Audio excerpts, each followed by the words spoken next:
বন্ধুরা নমস্কার। দেখো আজকে আমি কী রান্না করব তোমাদের সাথে শেয়ার করছি। একটা রান্না, এখানে টমেটো কুচি, পেঁয়াজ কুচি আর আদা, না এটা পেঁয়াজ আর রসুন বাটা, এই বক্সের মধ্যে আদা বাটা, খুলে দেখাই, আদা বাটা, আর এটা নারকেল কোড়া, আর সাথে আছে এঁচড়। আজকে বানাবো আমি একটা নতুন রকমের এঁচড়ে রান্না, নিরামিষ, শুধু পেঁয়াজ পড়ছে ওর মধ্যে। তার মধ্যে জিরে আর তেজপাতার একটু পেঁয়াজটা রেড করবো বলে একটু চিনি দিয়েছি, 2-4 দানা দিয়ে আমি পেঁয়াজটা আবার ছেড়ে দিলাম। পেঁয়াজটা আবার ভাজা ভাজা হবে। ওকে, পেঁয়াজটা ভাজা ভাজা হলে তবে আমি পেঁয়াজ আর রসুন বাটাটা দেবো। পেঁয়াজটা আবার ভাজা ভাজা হোক, একটু লাল লাল হবে, তার জন্য আমি দিলাম ওখানে, তোমাদেরকে দেখালাম একটু। আমি দেখো লাল লাল রঙটা আসছে পেঁয়াজে, যেরকম আমরা খাসির মাংস আমি দিই, মুরগি মাংস আমার একটু লাল লাল করার জন্য কিছু দিতে লাগে না, একটুখানি দিয়ে দেবো যাতে রেডিশ কালারটা আসছে। দেখো এবার একটু একটু ভাজা ভাজা হোক, তাতে আমি মশলাগুলো অ্যাড করছি। আর বলে রাখছি, আমি এঁচড়টা করবো, এর মধ্যে আমি তোমার ওইটা দেবো না, বলো আলু দেবো না, আলু ছাড়াই আমি এঁচড়টা বানাবো। ওকে, আলু দেবার আমার কাছে প্রয়োজন নেই। ওইদিকে এটা ভাজা ভাজা হোক, তখন আমি টমেটোটা দেবো। টমেটো মশলা সব ভাজা ভাজা হয়ে গেছে, এরপর আমি টমেটো দেবো আর পেঁয়াজ আর আদা, রসুন বাটাটা দেবো। আদা বাটাটা একটু বাদে দেবো। ওকে, আদা বাটাটা একটু বাদে দেবো। টমেটোটা এটা দিয়ে একটু নুন হলুদ দিয়ে আমি টমেটোটাকে একটু গলতে দিয়ে দেবো। তাহলে আমি এবার নুন আর হলুদটা অ্যাড করে দিই। প্রথমে দিলাম নুন যতটা লাগবে রান্নায়, তারপর দেবো একটু হলুদ যতটা রান্নায় লাগবে একেবারেই দিয়ে দেবো, এই হলুদটা লাগবে। তারপর দেবো একটুখানি লঙ্কার গুঁড়ো, এই তিনটে দিয়েই আমি এটাকে একটুখানি ঢাকা দিয়ে দেবো। একটু মশলার মিক্সিতে যেটা বেটেছিলাম তার জলটা ওপর থেকে দিয়ে দেবো, যত শুকনো মশলা দিয়েছি যাতে তলায় না ধরে। মশলা ধোয়া জলটা একটু অ্যাড করে দিলাম, দিয়ে এটাকে একটু নাড়িয়ে চাড়িয়ে, আর ধনে জিরে আলাদা করে দেবে না, আমি ওই যে মশলাটা রেডি করেছিলাম, দেবে না, না দেবে অবশ্যই। আমি আদা রসুন পেঁয়াজ রসুন বাটার সময় ওর মধ্যেই আমি দিয়ে দিয়েছিলাম ধনে আর জিরে গুঁড়োটা, বাটাতে আরও টেস্টটা বেড়ে যাবে।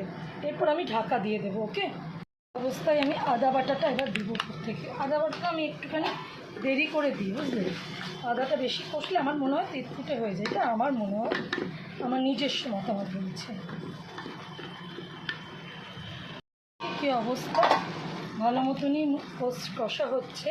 এবার একটু বেটার কালারের জন্য একটুখানি দিয়ে দিলাম কাশ্মীরি লঙ্কার গুঁড়ো আর একটুখানি চিনি ছাড়া তো রান্না, যে কোনো রান্নাই খুব আমার কাছে অসম্পূর্ণ মনে হয়। একটু নাড়াচাড়া করি, মশলাটা কষা হয়ে গেছে। এবার আমি এঁচড়টা মিশিয়ে দেবো। এঁচড়টা মিশিয়ে দিলাম এর মধ্যে, মিশিয়ে এবার আমি নাড়ব। একটুখানি নেড়ে আমি মশলাটা মিশিয়ে দিই, বুঝলে। এইবার উপর থেকে নারকেলটা মিশিয়ে দিই, মিশিয়ে দেবো, নারকেল পুরোটা মিশিয়ে দেবো। আর এদিকে আমি একটু গরম জল করতে দিয়ে দিয়েছি এটার মধ্যে। আমি আর ঠান্ডা জল দেবো না, যেহেতু সেদ্ধ করা তো।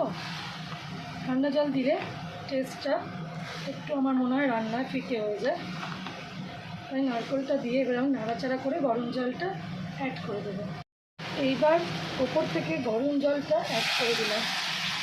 যেহেতু গরম জল দিয়ে রান্নাতে কোনোদিন দেখবে না খুব অসুবিধা ছাড়া আমি ঠান্ডাতে সাধারণত রান্নাতে গরম জল ছাড়া অ্যাড করি না, তাতে রান্নার টেস্টটা আমার মনে হয় খুব ভালো হয়। এগুলো সেদ্ধ করা এঁচড়, বেশি জল ফুটলে ভালো লাগবে না, তাই দিয়ে দিলাম। মোটামুটি হয়ে গেল আমার রান্নাটা, এইটুকু গ্রেভি আমাকে রাখতে হবে। আর নামাবার আগে আমি কটা কাঁচা লঙ্কা দিয়ে দিলাম, কাঁচা লঙ্কার গন্ধটা ভালো লাগবে।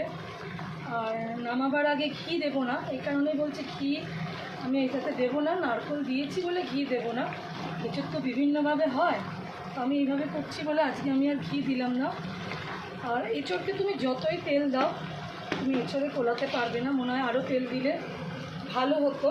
তাই একটু স্বাস্থ্যের কথা মনে রেখে এর চেয়ে বেশি আর তেল দিও না, আমি যথেষ্ট তেল দিয়েছি। আর যদি কারোর ভালো লাগে ঘি দিতেই পারো, কোনো ব্যাপার না। আমি আজকে দিলাম না, আমি যথেষ্ট তেল দিয়েছি আর নারকেল দিয়েছি বলে আমি ঘি দিলাম না। এছাড়া চিংড়ি মাছ দিয়ে করলে, নিরামিষ শুধু করলে তো আমি ঘি দিতামই। আর গরম মশলাও দেবো না, নারকেল আর পুরনির সাথে নারকেলের দুধ দিলে আলাদা রকম। তো আমার মনে হয় ঘিটা মানে বেশি গুরুগম্ভীর হয়ে যাবে হজমের জন্য, যেহেতু গরম তো। তাই তোমরা তোমাদের মতো মনে করে নিও, যার যেরকম স্টাইলে মনে হবে। তো রান্নাটা পুরোটাই তোমাদের সাথে শেয়ার করে ভাগ করে নিলাম। ভালো লাগলে অবশ্যই কমেন্ট করো, লাইক করো, শেয়ার করো, নিজেদের মতামত জানিও। আমি তো আমার মতন করে তোমাদের দেখালাম, তোমরা অবশ্যই তোমাদের নিজেদের মতামত জানিও, কেন প্রত্যেকেরই একটা নিজস্ব রান্নার ওপর মতামত আছে। আমি এই একরকমভাবে দেখালাম, বিভিন্ন রকমভাবেই এসব বানানো যায়, বানিয়েও থাকি। কেমন লাগলো পুরো ভিডিওটা অবশ্যই জানিও।